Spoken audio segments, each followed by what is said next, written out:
U srcu Istre, nedaleko od naselja Šumber, smještena je jedinstvena prirodna atrakcija, pješačka staza Šumberske Dine. Ova nova ruta vodi kroz impresivan krajolik prepun laporskih dina te nudi predivne poglede na Učku i lokalne znamenitosti, a sve to uz ponudu specijaliteta poput vina i domaćih proizvoda koji dodatno obogaćuju doživljaj šetnje. Dragi gledatelji, lijepi pozdrav. Ja sam Iva Pavletić-Crnić, a vi gledate novu epizodu televizije Sveta Nedelja Nedešćina. Staza Šumberske Dine nudi spoj netaknute prirode, geoloških fenomena i lokalnih delicija, te pravi raj za ljubitelje prirode i planinarenja. Bianca, objasnite nam pobliže, po čemu je ona posebna? Evo, nalazimo se u naselju Šumber, u njegovom središtu na Balarinima i ove smo godine uspjeli ostvariti 2 nove staze na ovom području i obje su inaugurirane u jesen povodom Svjetskog dana turizma. Nova staza, pješačka staza Šumberskih Dina ima nekih 8 km, nije nešto posebno zahtjevna, tako da evo mogu je prolaziti sve generacije, a ono po čemu evo posebna su upravo te Šumberske Dine, odnosno umole. To su laporske, bismo rekli, dine koje su specifične po tim stinovitim slojevima i evo vizualno su jako atraktivne, a nalaze se evo tu malo dolje u blizini zaseoka Brnjevac. Tih je umola više.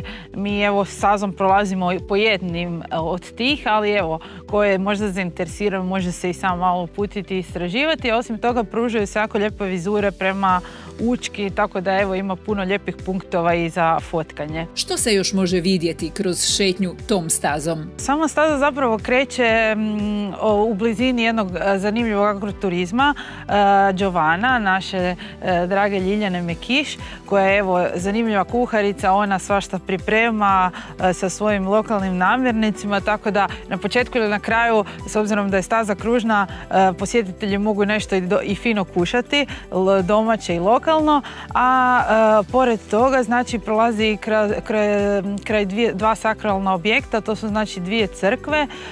Jedna je naša crkva Majke Božje od Drena, tu je isto jedna zanimljiva legenda, znači da se 1430 jednoj pastirici ukazala Majka Božja na grani od Drena i onda u blizini tog drva se nekoliko godina kasnije sagradila crkva, a ima i druga crkva, znači Svetog Kvirina, koja se nalazi malo iznad toga na mjesnom groblju. Nedaleko same putanje staze se nalazi i srednjovjekovni kaštel, odnosno ostasi srednjovjekovnog kaštela u Starom gradu. To je zapravo naselje iz kojeg se izrodio Šumber. On datira iz 13. stoljeća, tako da evo, ko želi istražiti može se uputiti tim povijesnim putevima. Od kakvog je značaja za ovaj kraj? Znači, kao što sam napomenula, stazu smo inaugurirali povodom Svjetskog dana turizma, što je zapravo jedan projekt Istarske županije, upravnog odjela za turizam, što nam je super za promociju. Bilo je nekih 100-tinjak posjetitelja te prve ture i evo planiramo u proljeće još takvih tura kako bimo promovirali ovaj kraj.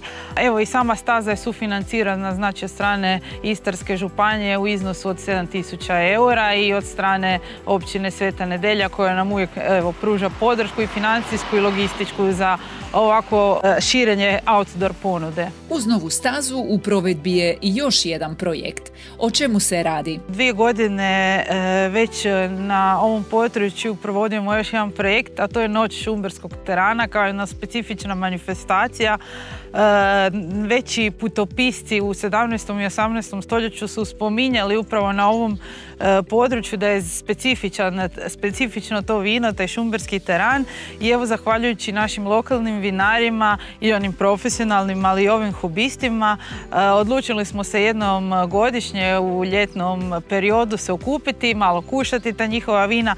Ove godine smo u suradnji sa Lagom Istočna Istra imali i jednu edukaciju gdje su malo došli i sa stručne strane prokomentirati, upoznati nas sa tim specifičnostima, jer evo i mi moramo još puno puno naučiti o toj sorti, ali evo, bilo je baš zanimljivo, uključili su se i naši agroturizmi sa lokalnim slasticama, sa našom pandešpanjom, labinskim krafima, tako da evo, Šumber stvarno ima puno toga za ponuditi i nadam se da će to posjetitelji prepoznati. Ova staza može se evo i u proljeće i u jesen i u ljeto čak, jer evo ima dosta hladovine, tako da pogodna je, ja bih rekla, za sva godišnja doba, a naše zime su blage, tako da u bilo koje vrijeme ljudi su dobrodošli, mogu istražiti stazu, mogu nešto fino popiti, pojest, tako da evo, sadržaja ne nedostaje. Najnovijim projektima općina Sveta Nedelja nastavlja uspješno promovirati svoj kraj, čime Šumber postaje nezaobilazno mjesto za sve ljubitelje prirode i autentične istarske ponude.